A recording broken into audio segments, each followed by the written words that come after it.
Oi, pessoal. Estamos de volta aqui com o seminário de pesquisa da Divisão de Marketing da Ampad.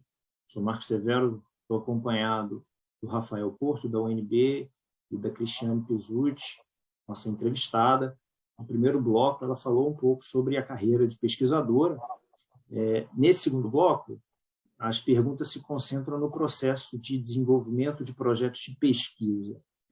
Cristiane, como que você organiza e prepara o desenvolvimento dos seus projetos de pesquisa? Como que você pensa em possíveis membros para a equipe desses projetos? Como que você compõe as suas equipes de desenvolvimento de trabalho? Eu queria ter uma resposta assim super organizada, queria dizer que eu penso em cada passo que eu faço de pesquisa e não é nada disso, né? E por incrível que pareça, eu dou aula de planejamento na graduação, mas enfim, as minhas pesquisas elas surgem muito assim, primeiro do fenômeno, né? Eu observo muito o que está à minha volta, as minhas pesquisas sempre têm mais origem nas coisas da realidade do que nas leituras que eu faço, né? E aí eu vou vendo assim, eu não posso ter muitas pesquisas em fase, por exemplo, inicial, né? Eu procuro ter aquela pipeline que eu acho que todo mundo tem, a minha é até um pouco instintiva, assim, né? Então, por exemplo, agora tem um projeto que está começando, então o projeto que a gente tem junto, que é que tem a ajuda do CNPq, né, lá da Getúlio Vargas, da Fundação Getúlio Vargas. Então, esse é um projeto grande que está iniciando agora. Então, eu não inicio outro projeto grande nesse momento, né? Mas eu tenho um outro projeto no meio do caminho, tenho um outro projeto que está agora sendo submetido, né? Para um paper para um journal. Então, eu costumo ter assim, projetos em diferentes fases, que eu acho que é mais interessante do que ter vários projetos, mas isso não é uma norma. Às vezes eu tenho 2, 3 projetos se iniciando ao mesmo tempo, porque surgiram temas muito interessantes, e eu convido, ou o aluno me convida, e eu gosto, e a gente começa a trabalhar junto, né? Eu sou daquele tipo de professora, orientadora, que eu me envolvo muito e o trabalho acaba ficando meio a meio, sabe? Quando eu gosto, assim, do tema e quando eu acho que tem uma possibilidade, assim, de ter uma relevância grande na área, enfim. E aí aquele projeto acaba virando, às vezes, um projeto, eu faço um projeto guarda-chuva, onde aquele projeto, aquele aluno vai se integrar dentro desse grande guarda-chuva. E aí eu vou chamando a equipe, bem como eu falei no bloco anterior, assim, com pessoas que eu gosto de trabalhar, que eu sei que vão trabalhar legal, no mesmo ritmo que eu, né? Pessoas que eu já conheço, já sei como é que fazem. E eu vou olhando os editais. Tem um edital agora, tem esse projeto que está começando. Ok, vamos submeter para esse edital, né? E não é nada muito assim pensado a longo prazo, é um pensamento meio a curto prazo mesmo. O que tem agora de edital? A gente está precisando de recursos. Tem esse projeto. O que tem de edital para a gente participar? Quem são os professores ou quem são os pesquisadores que trabalham nessa linha? Esse último edital que a gente fez, por exemplo, era um tema totalmente novo para mim, né? Que é o tema da advocacia social, política corporativa. A gente levou uns 6 meses para conseguir achar um gap. É um tema super hot topic, assim, né? E a gente achou assim, isso aqui vai ser fácil, porque está todo mundo pesquisando, tá? E a gente começou a fazer reuniões, eram inicialmente 4 pessoas. Toda semana nós fazíamos uma reunião para discutirmos possíveis gaps. Uma reunião de 1 hora. Durante 6 meses a gente fez reuniões todas as semanas, né? E só conseguimos achar um gap no final desses 6 meses. Eu acho que a gente depois vai falar também de como achar gaps de pesquisa e tal. E para mim essa é a principal dificuldade, assim, né? Que depois a gente pode falar um pouco mais. E aí, depois que a gente acha um gap interessante, aí a gente vê, tem alguma coisa nesse gap que a gente não vai conseguir suprir entre nós, que a gente precisa convidar outras pessoas pessoas que entendem mais, por exemplo, de repente, de um determinado método, ou desse tópico visto pelo lado de determinada área, e aí a gente vai atrás do coautor, se for necessário. Quase sempre não é, vou confessar assim que meus projetos eles têm ficado muito assim dentro dos membros iniciais, assim. Mas já aconteceu, por exemplo, tem um paper que a gente publicou no JOSM, né, que é o Service Management, que a gente convidou um pesquisador belga, né, que é um cara que acabou de ganhar até um prêmio um destaque de jovem pesquisador na área de serviços, e ele nos ajudou muito, né, ele era um cara que trabalhava na área, então tem algumas adições que a gente faz assim que são bem importantes. Mas funciona mais ou menos assim, viu, Marcos? Não tem uma coisa pré-estabelecida, assim, eu vou vendo. Agora tenho espaço para começar um projeto novo. Né? E procuro ir... Não é, só para dar um exemplo, não é o caso, porque eu tenho 3 projetos agora, assim, começando, né? Às vezes eu tenho dificuldade de cortar projetos, por exemplo. Essa é uma dificuldade, uma coisa que eu tenho que começar a fazer melhor, assim. Eu gosto de muitos ao mesmo tempo, como eu falei, eu sou uma pessoa muito curiosa e não sei muito dizer não, então agora eu estou aprendendo a dizer não, assim, não, agora não dá, não tem como trabalhar nisso aí com vocês, né? Porque eu também não gosto de botar só o nome, né? Tem uma questão assim que eu considero muito, que é essa questão ética, assim, que eu acho que todos devem considerar, que é a questão de se eu não investir significativamente tempo, energia, ou mesmo aquele toque de Midas que eu falei antes, né? Eu consegui dar um posicionamento para o paper que foi diferente e que fez toda a diferença no negócio, eu não coloco o meu nome, né? Não coloco porque eu acho que não é justo, não é ético. Então, projetos que eu sei que eu não vou conseguir investir tempo, energia e tudo mais, eu acabo... Estou conseguindo dizer não, assim, para depois também não sair no meio do caminho, né? Não sair no meio da história. Mas é isso.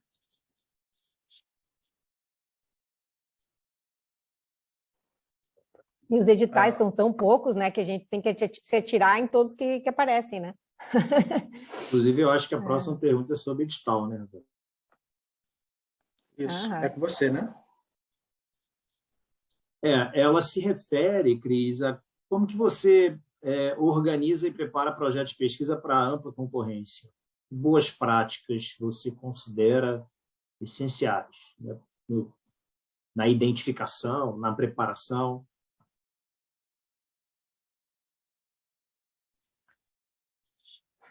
Eu acho que o que mais ganha nesses editais, assim, eu acho que é o que tu fez bem antes de submeter ao edital, sabe?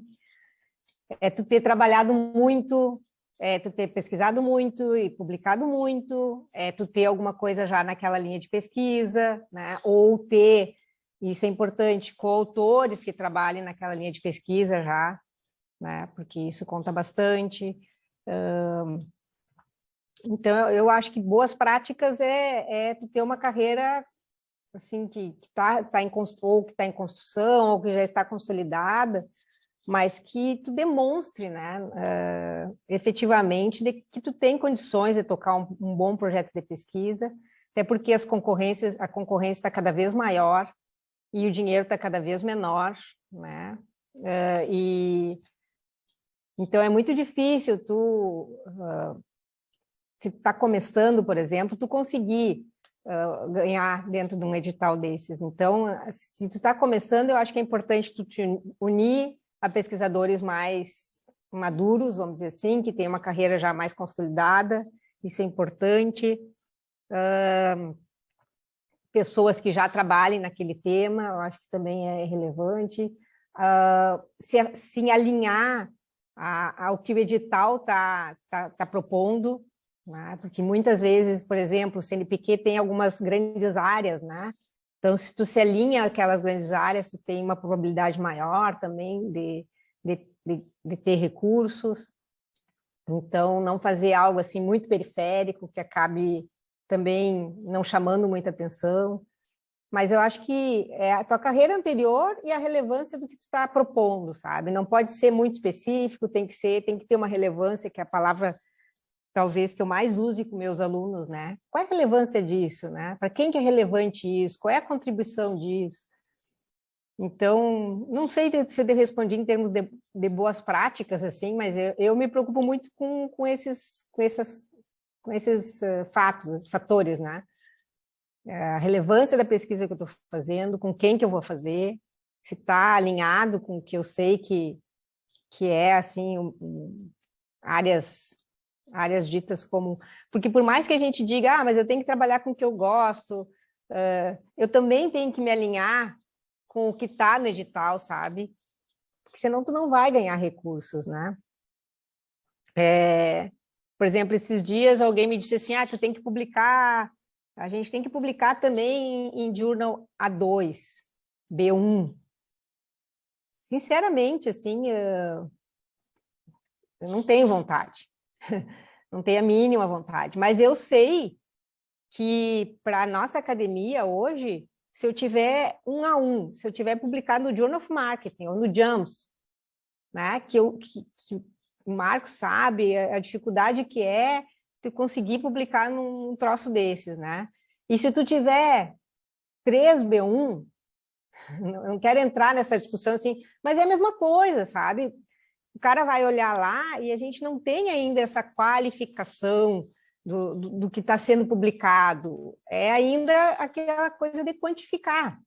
Então, eu tenho muita dificuldade, assim, de querer publicar numa revista 2, B1, não querendo desmerecer as revistas brasileiras, assim, eu publico nelas, mas hoje meu foco está muito mais alinhado a esses journals que eu sei que vão ter uma amplitude maior, vão ter uma relevância maior. Depois que eu publiquei, por exemplo, no JSR, eu vi assim, o quanto que as pessoas leem, o quanto que as pessoas perguntam, quantos e-mails a gente recebeu sobre o paper, aí eu vi assim, como é importante em termos de divulgação da ciência, da pesquisa, né? Tu conseguir publicar num journal assim, com peso na academia, vamos dizer assim. Não, de novo, não desmerecendo os outros journals que eu acho que são muito bons. Eu estou falando da minha carreira como pesquisadora hoje, né? Claro que quando eu comecei, e por que eu publico, por que eu mando para B1, para A2, e mando, mas principalmente por causa dos meus coautores, que são pessoas que estão começando, que precisam ter essa experiência de submissão, né? Precisam ter a publicação. Então, vamos lá, vamos fazer todo esse processo e vamos tentar publicar em journals também. Mas eu acho que a gente não pode ficar muito fixado nessa questão das pontuações, sabe? Eu, pelo menos, já me dou um pouco ao luxo de não... de publicar onde eu acho que vai ter maior repercussão. Não sei, posso estar errada, mas... E aí, dessa forma, e fazendo o link com a questão dos editais, isso não é bom, né? Se tu for concorrer a editais, talvez as boas práticas tu ter bastante publicação.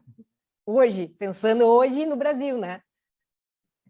Não deixa nada engavetado, eu sempre digo isso para os alunos, não pode deixar nada engavetado, tem que tentar publicar tudo que tu fez, que é uma boa pesquisa, né? Mas, ao mesmo tempo, não gasta tanto tempo nessas pesquisas que são, assim, de menor vulto, né? Tenta proporcionar, assim, o teu tempo, priorizar pesquisas que tu sabe que vão... E isso é muito difícil, né? Porque a gente acaba colocando muita energia em pesquisas que são mais simples, vamos dizer assim, e que vão ser publicados em journals não tão relevantes. Não sei se vocês me entendem. Talvez até tenha... as pessoas me interpretem de uma outra forma, mas, enfim... Me mandem e-mails que aí eu explico direitinho o que eu quis dizer.